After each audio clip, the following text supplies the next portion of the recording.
Ahora pasamos a presentar a Ingrid Sánchez Díez, es coordinadora académica del título propio de Ciencias de la Seguridad de la Universidad de Salamanca, y ella podrá explicar más sobre temas de formación. Vamos a cambiar otra vez de tema. Ingrid, cuando quieras. Hola, buenos días. Bueno, la verdad que no os voy a robar mucho tiempo, prácticamente ninguno. Estamos ya al final de la mañana, muy cansados todos y, por suerte, en previsión, como ya sé lo que suponen este tipo de actos, tenéis la intervención íntegra grabada en el pendrive, con lo cual podéis recurrir tranquilamente a ella porque he hecho un formato conferencia, con lo cual no es una presentación, sino que está íntegramente redactada como si fuera un artículo o una conferencia. Yo os quiero comentar simplemente cuál sería, no hace falta, yo creo que me oís bien, ¿verdad? Cuál sería el papel de la universidad a la hora de formar a los profesionales en protección civil. Casi ya lo que voy a hacer es contextualizar desde la óptica universitaria y hacer un epílogo o un resumen de lo que ya tanto don Fernando como Blas nos han comentado, porque ellos establecían ese escalón, digamos, más alto de cualificación en la formación universitaria, en la formación de grado universitario. En la conferencia sí que hago un resumen o una camino de cómo se ha ido tratando la formación académica de la protección civil en la legislación, desde la ley del año 85 hasta el actual anteproyecto de ley de protección civil. También os explico que cuando nosotros desde la Universidad de Salamanca empezamos a pensar a formar profesionales de protección civil, lo hicimos dentro de una concepción amplia de seguridad. También don Fernando ha explicado antes cómo cada vez se va hacia una concepción integral más amplia que incluya todos los conceptos relativos a la seguridad y por lo tanto también todos los ámbitos competenciales, entendiendo la seguridad como algo único que sus competencias corresponden exclusivamente al Estado, se considera una capacidad que tiene que ser cubierta por el Estado, porque en resumen viene a ser la defensa de la vida, de los derechos y libertades y de los bienes de las personas, con lo cual obviamente eso tiene que residir en el Estado. Y cuando nosotros empezamos a plantearnos formar también a profesionales de protección civil, dado que ya estábamos formando a profesionales de otros ámbitos de la seguridad, tanto pública como privada, lo que hicimos primero fue, como en los casos anteriores, acudir a la legislación, a ver qué exigía la norma en protección civil, las distintas, tanto la ley como los reglamentos, las órdenes ministeriales y los reales decretos en cuanto a formación. Lo que vimos es que prácticamente la norma no hace referencias a la formación, hace unas referencias muy limitadas, muy sucintas. Simplemente en la Ley de Protección Civil, en el artículo 14d, nos dice que serán las administraciones públicas las encargadas de fomentar y de organizar esa formación, pero no establece ni cómo va a ser, si va a ser una formación reglada, no reglada, de qué rango, quién va a tener la competencia para dar esa formación, etcétera. Ni tampoco, por supuesto, aunque esto ya pertenecería a un ámbito normativo más bajo, digamos, que la ley, serían reglamentos o órdenes, cuáles serían los contenidos de esa formación. Sin embargo, sí que se regula la formación de otros ámbitos de los sectores de la seguridad, como por ejemplo la Ley de Fuerzas y Cuerpos de Seguridad sí que establece sucintamente, y más el reglamento, cómo tienen que formarse los distintos cuerpos y fuerzas de seguridad, y la Ley de Seguridad Privada, la que teníamos hasta hace unos meses, hasta el 4 de abril, la ley del año 92 nos decía las distintas figuras de seguridad privada, el director de seguridad, el jefe de seguridad, los vigilantes de campo, etcétera, qué formaciones tenían que tener, por lo menos qué grado de formación tenían que tener, aunque luego era el reglamento el que desarrollaba más los contenidos. La actual ley de seguridad privada todavía es mucho más exhaustiva con respecto a la formación y por primera vez incluye a los centros universitarios de manera oficial como formadores en el ámbito de la seguridad privada. El Ministerio del Interior, de quien depende toda la seguridad, ha sido siempre muy celoso, ha intentado siempre ser quien determinara cuáles eran los planes de estudios de las personas que iban a desempeñar las funciones que están controladas por el Ministerio del Interior, con lo cual siempre Fuerzas y Cuerpos de Seguridad ha procurado formarse a sí misma, es decir, Cuerpo Nacional de Policía se forma en la Escuela de Policía de Ávila, la Guardia Civil forma a los miembros de la Guardia Civil, seguridad privada, bueno, eso estaba en una especie de limbo, los detectives privados sí permitieron que fueran formados a través de títulos propios en las universidades, lo mismo ocurría con los directores de seguridad, pero luego otra serie de los vigilantes los forman academias, pero claro, luego pasan un examen en el Ministerio del Interior. Pero en el ámbito de la protección civil nos encontramos que hasta el Real Decreto que regula la autoprotección prácticamente no dice nada, y en el Real Decreto lo que dice es que tienen que estar firmados esos planes por técnico competente en la materia, pero entendemos y queremos que esa materia es la protección civil, pero no lo establece que tiene que ser la protección civil. Por fin, cuando se aprueba en primer lugar la cualificación y por fin la certificación profesional, ya tenemos unos planes de estudios, ya tenemos una formación y se incluye incluso posteriormente y paralelamente a las cualificaciones y a las certificaciones el título de técnico superior y técnico medio, o sea, la FP2 y la FP3. ¿Cuál es el papel de la universidad dentro de este contexto? Obviamente, la formación que damos desde la universidad debe ser destinada a la generación y transmisión de conocimiento científico. La universidad no tiene un papel de formar en el uso de herramientas. Como universidad, nosotros lo que vamos a intentar es configurar un ámbito teórico de la seguridad con carácter general, con definición y delimitación de conceptos. Lo comentaba don Fernando, que es muy difícil hoy establecer unos límites precisos entre lo que es la seguridad pública, lo que es la seguridad ciudadana, que en realidad es como un aspecto, como una perspectiva de la seguridad pública, lo que es la seguridad privada e incluso ya lo que es la seguridad exterior y la seguridad interior, porque muchas veces han venido definidas por las amenazas.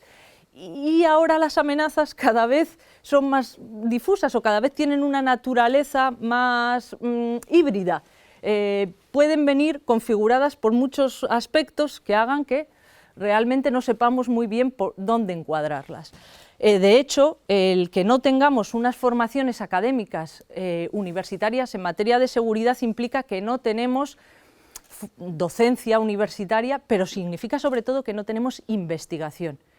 Y la definición conceptual y epistemológica, es decir, la determinación de qué son las cosas, solamente nos la da la producción científica. La investigación y el análisis comparado de las normas y, por supuesto, la elaboración de artículos, de tesis, la refutación de esas tesis, o sea, el que alguien exponga su opinión y otra persona le diga, no, perdona, no estoy de acuerdo, creo que no has tenido en cuenta un matiz, etc. ¿Vale? Entonces, eso nos falta en materia de seguridad. ¿Qué provoca? Que en muchas ocasiones la producción legislativa que tenemos en materia de seguridad sea incoherente, que tengamos normas que se contradicen unas a otras y, en otras ocasiones, que esas normas se solapen unas con otras o que nos dejen vacíos legales, que nos dejen zonas en las que al final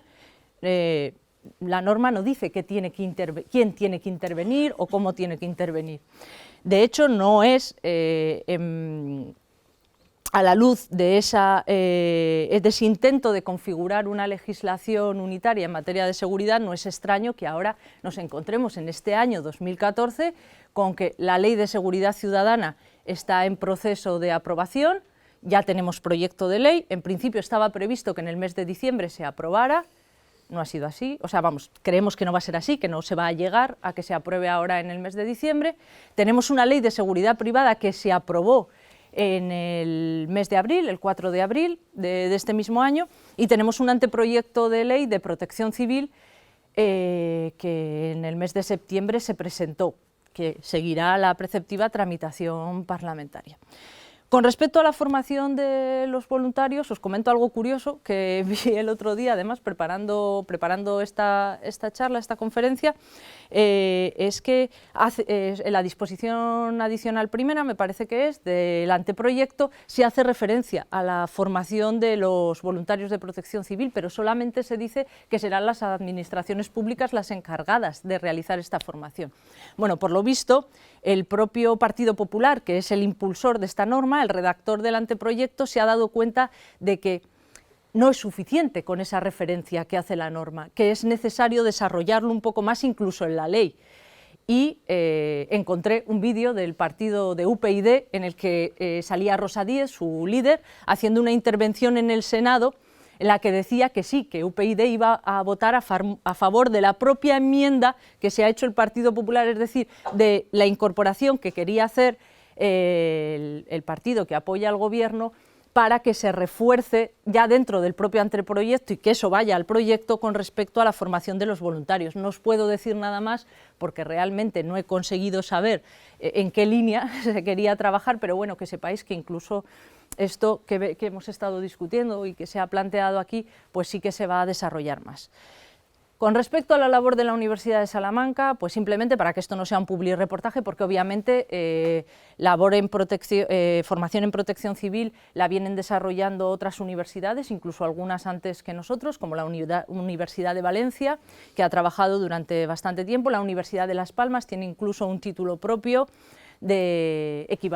no es equivalente porque no tiene oficialidad, pero bueno, en cuanto a duración, peso académico, por número de créditos, etcétera, muy similar a lo que sería un título de grado en gestión de emergencias y en materia de protección civil, pero la Universidad de Salamanca en este tema lleva trabajando desde el año 2005, en el que nos planteamos la creación de una formación en seguridad de carácter general que tuviera una especialidad en protección civil.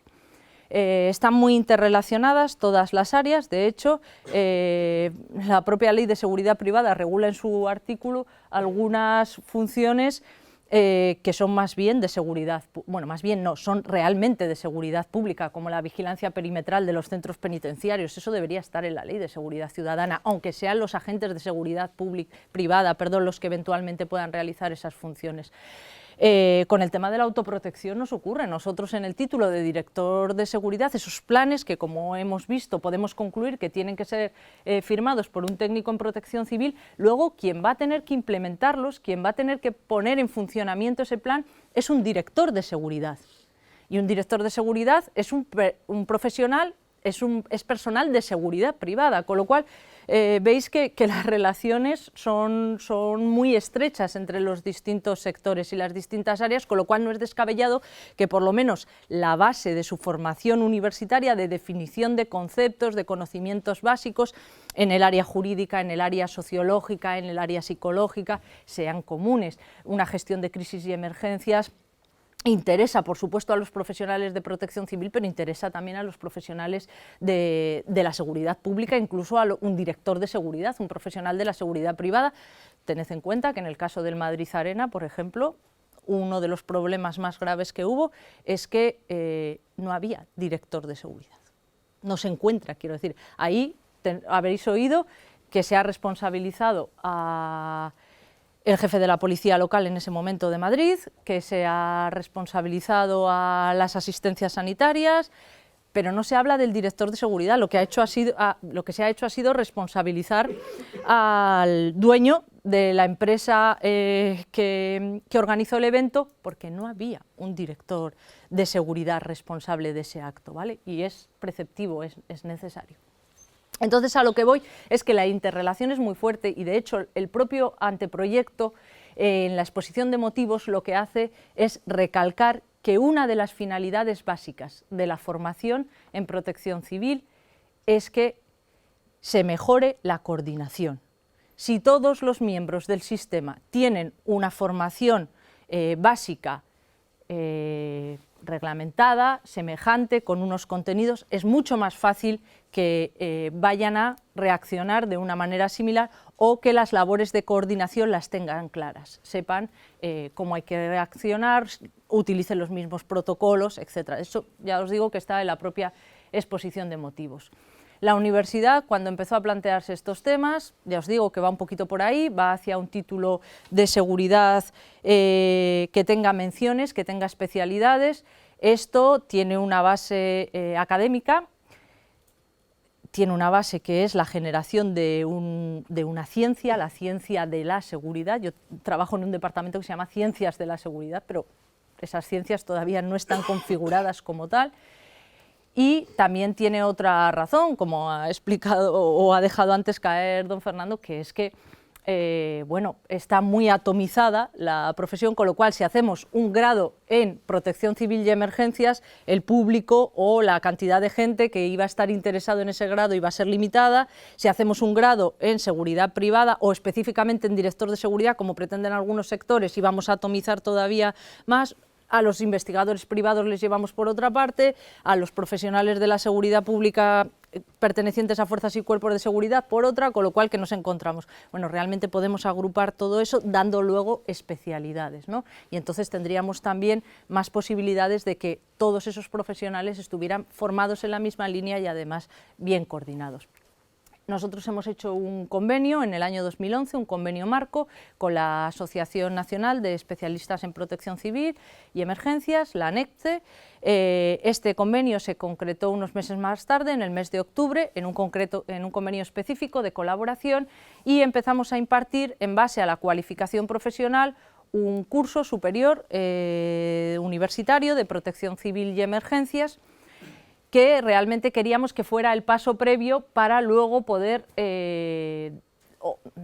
dar el certificado profesional. Incluso llegamos a consultar al gabinete jurídico de la Universidad de Salamanca si era posible que la universidad diera certificaciones profesionales, porque claro, tened en cuenta que son formaciones que vienen avaladas por Ministerio de Educación, pero también por Ministerio de Empleo y Seguridad Social.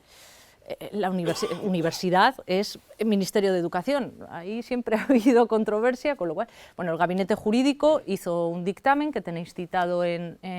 la conferencia, en el que decía que efectivamente las universidades tenían capacidad para dar certificaciones profesionales y que de hecho ya se estaba haciendo. La Universidad Complutense de Madrid, cuando nosotros pedimos este dictamen en el año 2012, ya estaba impartiendo certificaciones profesionales, con lo cual no había ningún problema con que nosotros diéramos esta formación y que luego